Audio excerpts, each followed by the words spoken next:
अस्सलाम वालेकुम नाज़रीन, आप देखते हैं कि हम सोशल इश्यूज़ के हवाले से मामलात को डिस्कस करते हैं। ये बहन पहले भी मेरे पास आईं, फुटपाथ पे ये खड़ी थी, सर्दी की रात थी। अपने भाई नशई से बचने के लिए, जो नशई भाई इनको कहता था कि आप जाएं, पैसा कमा के लाएं और मेरा नशा पूरा करें। मैं इस बहन की इज़्ज़त को सलाम पेश करता हूँ, अप्रिशिएट करता हूँ इनको कि इन्होंने ज़ना नहीं किया, गलत काम नहीं किया मीन के, और इन्होंने अपनी इज़्ज़त बचाई। और ये दर बदर इनकी इज़्ज़त बचाने का इनको क्या सिला मिला? अगर ये गलत काम करती तो ये यूं दर बदर धक्के ना खाती। इन्होंने नेक काम करना चाहा, इस वजह से ये दर बदर धक्के खा रही हैं और जलील हो रही हैं। तो नाज़रीन की तरफ से इनको क्या रिस्पॉन्स मिला कि जिन लोगों ने इनसे रब्ता किया उन्होंने ही इनको गलत टारगेट किया, गलत फरमाइशें की गई, गलत वीडियोस की डिमांड की गई। आप ये करें, हम आपकी ज़रूरत भी पूरी करेंगे, आपको घर भी देंगे और आपसे निकाह भी करेंगे। पहले आप हमारे साथ ये मामलात तय करें। अस्तग़फिरुल्लाह, मैं बयान नहीं करना चाहता। तो आइए इनसे जानते हैं। अस्सलाम वालेकुम। वालेकुम सलाम। अच्छा मैम, मुझे ये बताएं, आप दोबारा मेरे ऑफिस आई हैं और आप बड़े सख्त लहजे में आपने आके हमसे बात की, तो आप मुझे ये बताएं क्या मामलात हुए आपके साथ? अगर मैं गलत होती तो मैं अपने भाई का घर क्यों छोड़ती? क्यों लोगों से मैं क्यों ऐसा कहती कि अगर मैं ऐसे शख्स से शादी करनी चाहती हूँ? मैंने बस यही कहा था कि मैं ऐसे शख्स से शादी करना चाहती हूँ जो मेरी इज़्ज़त की हिफाजत करे, लेकिन नहीं, लोगों ने मुझे गलत समझा है। लोगों ने, जिन्होंने मुझसे रब्ता किया है, उन लोगों ने मुझे गंदी गंदी डिमांड की है मुझसे, और मेरे पास ऐसी भाई वीडियो भेजी है ना, मैं आपको बयान नहीं कर सकती। हालांकि उनकी भी बहन नहीं है ना, लेकिन उन लोगों ने कुछ भी नहीं सोचा और मेरी ज़िंदगी अजाब बना दी उन लोगों ने। मीन के आपकी मजबूरी से फ़ायदा उठाया उन लोगों ने भी जिनके लिए आपने एक पैगाम भेजा था, उन्होंने भी आपकी मजबूरी से फ़ायदा उठाना चाहा।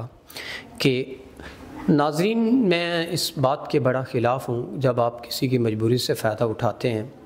आपको नहीं ऐसा करना चाहिए। अगर कोई मजबूर है तो उसकी मजबूरी को समझना चाहिए। ये हमारे मुआशरे के लिए नासूर बनती जा रही हैं ऐसी गलत जो बुराइयां फैल रही हैं।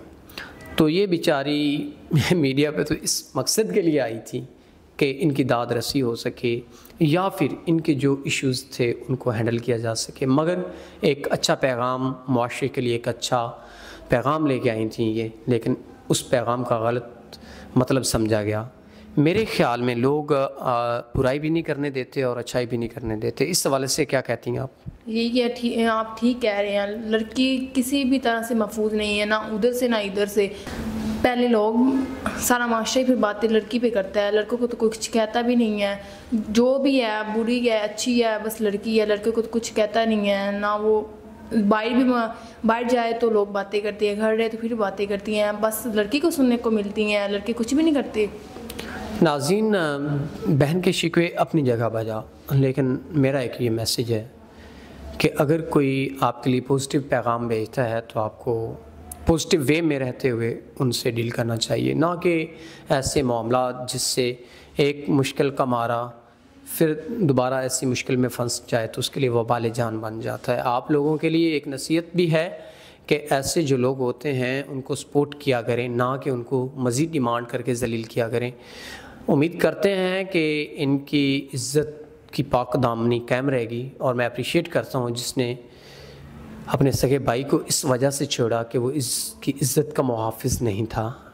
तो अब आप पे रिस्पॉन्सिबिलिटी है कि जब आप कोई ऐसी बहन मुआशरे में देखें तो उसको सपोर्ट करें, उसे नेक रस्ती का पैगाम दें, ना कि ज़ना के लिए कहें। इसी के साथ अपने मेज़बान नवाब अहमद को दें इजाज़त। खुदा हाफ़िज़।